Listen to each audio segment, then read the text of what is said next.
ఇది కేవలం ఓ పెంపుడు జంతువు కాదు, ఇదో ఫ్యాషన్ స్టార్. పూర్తి వివరాలకు చదవండి రేపటి సాక్షి దినపత్రిక. ప్రొద్దుటూరు నియోజకవర్గ ప్రజలందరికీ మీ బిడ్డలాంటి రాచమల్లు హృదయపూర్వకంగా నమస్కరిస్తూ, ఒక మాజీ ఎమ్మెల్యేగా, ఈ నియోజకవర్గ పార్టీ ఇన్ఛార్జిగా విజయవాడకు ఈ విపత్తు ఏర్పడడానికి కారణం ప్రకృతి పాలకుల? ఇది తప్పనిసరిగా పాలకులు వేసుకోవాల్సిన ప్రశ్న. ఆత్మ వంచన చేసుకోకుండా ఆత్మ విమర్శ చేసుకొని వారిని వారు ప్రశ్నించుకోవాల్సినటువంటి ప్రశ్న. ఇది ప్రకృతి వైపరీత్యమా, ప్రకృతి ద్వారా సంభవించిన విపత్తు అన్నామా, లేకుంటే పాలకులు ముందు చూపు లేకపోవడం అన్నామా? అధిక వర్షపాతం నమోదవుతుందని, దాదాపుగా 29 సెంటీమీటర్ల వర్షపాతం నమోదైంది. ఆ స్థాయిలో వర్షం కురుస్తుందని చెప్పి, ప్రమాదం సంభవిస్తుందని చెప్పి వాతావరణ శాఖ కానీ, సంబంధించినటువంటి రెవెన్యూ అధికారులు కానీ ప్రభుత్వం దృష్టికి తీసుకొచ్చినారు ముందుగానే. కానీ ప్రభుత్వం, చంద్రబాబు నాయుడు గారి ప్రభుత్వం అప్రమత్తంగా వ్యవహరించలేదు. బాధ్యతారాహిత్యంగా వ్యవహరించి నిర్లక్ష్యమైనటువంటి ధోరణితో ప్రవర్తించడమే ఈ ప్రమాదానికి, ఈ ప్రజా నష్టానికి, కష్టానికి కారణం. నేను మనస్ఫూర్తిగా నమ్ముతా ఉన్నా, చంద్రబాబు నాయుడు గారి ప్రభుత్వం విఫలమైందని వీరిని రక్షించే విషయంలో, ఈ విపత్తు నుంచి ప్రజలను కాపాడే ఈ సందర్భంలో చంద్రబాబు నాయుడు గారి ప్రభుత్వం సంపూర్ణంగా విఫలమైంది. ముందస్తు జాగ్రత్తలు లేవు, ప్రజలకు కావాల్సిన సౌకర్యాలు లేవు. వారి ముందస్తు జాగ్రత్తలు తీసుకోకపోవడం ఒక కారణమైతే, వారి వ్యక్తిగతమైనటువంటి ఆస్తులను కాపాడుకునేదానికి మరొక కారణం అంటా ఉన్నారు.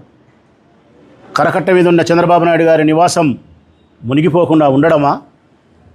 ఏబిఎన్ ఆంధ్రజ్యోతికి సంబంధించిన రాధాకృష్ణ గారి ఆస్తిని, వారికి సంబంధించినటువంటి వ్యాపార సంస్థ మునిగిపోకుండా ఉండడం కోసమా? లేదంటే నిర్లక్ష్యం, సామర్థ్య లోపం. ఈ కారణాల వల్లే విజయవాడలోని సుమారుగా 5-6 లక్షల మంది ప్రజలకు తీవ్రమైనటువంటి కష్టాన్ని, నష్టాన్ని ఈ ప్రభుత్వం కల్పించింది. తెలిసి 47 మంది, తెలియక మరెంతమందో మరణించినారు. ఈ మరణాలకు ప్రత్యక్షంగా కారణం, పరోక్షంగా కారణం ప్రభుత్వమే. ఈ మరణాలకు సమాధానం ప్రభుత్వం చెప్పాల్సిన బాధ్యత ఉంది. ముందస్తు జాగ్రత్త తీసుకొని ఉంటే ఈ 47 మరణాలు తెలిసినేటి కానీ, తెలియకుండా మరో 10ల సంఖ్యలో మరణించిన మన మిత్రులు కానీ మరణించేవారు కాదు. వేల మంది ప్రజలు విమర్శిస్తూ ఉన్నారు. నేను భోజనం చేయలేదు, నాకు భోజనం అందలేదు, నీళ్ళు అందలేదు, వైద్యం అందలేదు, పునరావాసం అందలేదు, అసలు మా కాలనీలోకి అధికారులే రాలేదు, నీళ్లు ఉండే ఈ ప్రదేశంలోకి ఎవరూ రాలేదు, నీళ్లు లేని ఆ రోడ్డు మొదటిలోనే అన్నం ప్యాకెట్లు వేసిపోయినారు. ఏ మాటలే మనం విన్నాం. ఇవి నేను కాయిచ్చి చెప్పే మాటలు కాదు మిత్రులారా. మీడియా ద్వారా మన అందరం వినే మాటలు, యావత్ ప్రపంచమంతా వినింది. వారికి అవసరమైనటువంటి నీరు అందించలేకపోయినారు, త్రాగునీరు. వారికి అవసరమైనటువంటి ఆకలి తీర్చడానికి భోజనం అందించలేకపోయినారు. వారికి అవసరమైనటువంటి మందులు అందించలేకపోయినారు. వారికి అవసరమైనటువంటి చోటికి పునరావాసం కల్పించడానికి అక్కడి నుంచి కదిలించలేకపోయినారు. అన్నిటికీ మించి వారికి ధైర్యం ఇవ్వలేకపోయినారు. ప్రభుత్వం వైపు నుంచి వారికి ధైర్యం కూడా అందలే. ఈ ప్రభుత్వం మీకోసం ఉంది, మిమ్మల్ని సంరక్షిస్తుంది, మీ ప్రాణాలను కాపాడుతుంది అని ధైర్యం కూడా ఇవ్వలేకపోయినారు. మీరు గమనించండి ప్రజలారా, చంద్రబాబు నాయుడు యొక్క పాలనలో, ప్రభుత్వంలో ఏ కార్యక్రమమైనా, ఎక్కడ నష్టం జరిగినా, ఎప్పుడైనా ప్రచారం ఎక్కువ ఉంటుంది, ఫలితం తక్కువ ఉంటుంది. ప్రజా ప్రయోజనం శూన్యం ఉంటుంది, స్వల్పంగా ఉంటుంది, ఫోటోలు ఎక్కువ ఉంటాయి.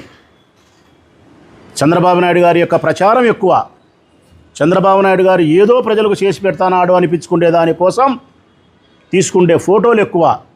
నీళ్ళలో దిగినేది ఒకటి, బోటులో ఎక్కినేది ఒకటి, ఒక ఆమె గడ్డం పట్టుకునేది ఒకటి, ఇంతే ఉంటాయి తప్ప నిజంగా ప్రజలకు మేలు జరిగిన దాఖలాలు ఉండవు. ఎప్పుడైతే ఈ రాష్ట్ర ప్రభుత్వం చంద్రబాబు నాయుడు గారు స్వార్థం విడనాడి ప్రచారానికి యావ తగ్గించుకొని ఫోటోల ద్వారా ప్రజలకు మేలు చేసినాం అనిపించుకునే దానికోసం స్వస్తి బలికి నిబద్ధతగా ప్రజలకు ప్రయోజనం చేకూర్చాలా, ఈ ప్రజలను ఆపదలో కాపాడి తీరాలా అనే నిబద్ధతతో నిస్వార్థంగా పనిచేసినప్పుడు ప్రజలకు మేలు జరుగుతుంది. ఇది జరగలే.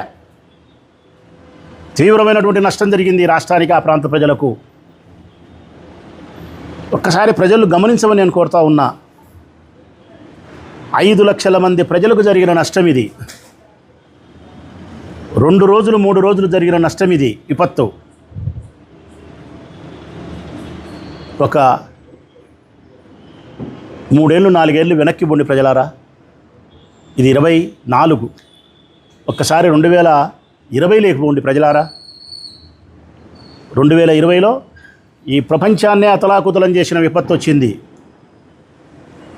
ఈ రాష్ట్రాన్ని కాదు, ఈ రాష్ట్రంలో ఒక ప్రాంతాన్ని కాదు, ప్రపంచాన్నే అతలాకుతలం చేసిన విపత్తు వచ్చింది. కరోనా అనే ఒక వైరస్ ప్రపంచవ్యాప్తంగా కబలించి వేసింది. కొన్ని కోట్ల మంది మనుషులను చంపేసింది. అందులో భాగంగా ఈ రాష్ట్రానికి కూడా ఆ వైరస్ వచ్చింది. 2020 జగన్మోహన్ రెడ్డి గారు ముఖ్యమంత్రిగా ఉన్న సందర్భంలో.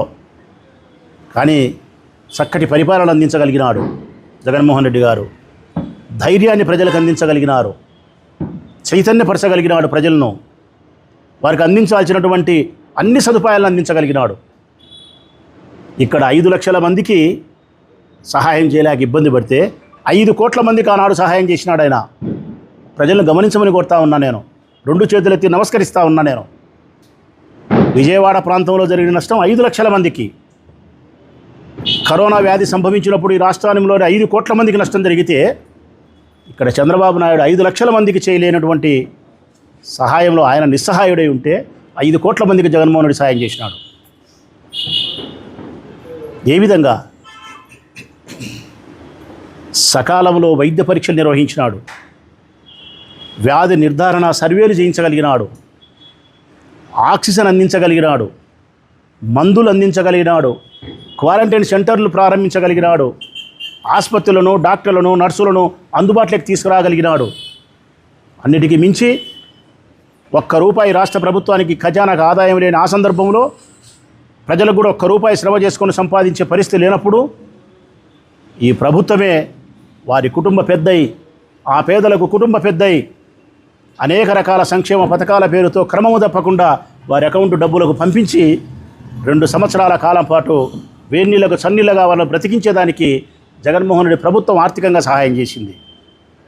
అన్నిటికీ మించి ధైర్యాన్ని ఇవ్వగలిగింది, నేనున్నాను అని చెప్పి చైతన్యపరచగలిగింది. జగన్మోహన్ రెడ్డి మొట్టమొదటి చెప్పిన వాడు ఈ రాష్ట్రంలో కరోనా వ్యాధితో మన సహజీవనం చేయాల్సిందే, భయపడాల్సిన అవసరం లేదు, కొన్నాళ్ళ తర్వాత ఇది ఒక జలుబులాగా మిగిలిపోతుంది అని చెప్పిన మొట్టమొదటి వ్యక్తి గేలి చేసినారు ఆనాడు అతన్ని. మరి అంత పెద్ద విపత్తు నుంచి ఒక 45 సంవత్సరాల యువకుడు చక్కటి పరిపాలన ద్వారా ఈ రాష్ట్ర ప్రజలను కాపాడగలిగిన ముఖ్యమంత్రి ఆనాడు 74 సంవత్సరాల వయసులో 14 సంవత్సరాల అనుభవంలో నేను గొప్పవారని చెప్పుకునే చంద్రబాబు నాయుడు 5 లక్షల మంది ప్రజలను కాపాడే ఈ ప్రకృతి వైపరీత్యం వల్ల సంభవించిన విపత్తు నుంచి విఫలం 100% చంద్రబాబు నాయుడు ప్రభుత్వం విఫలం.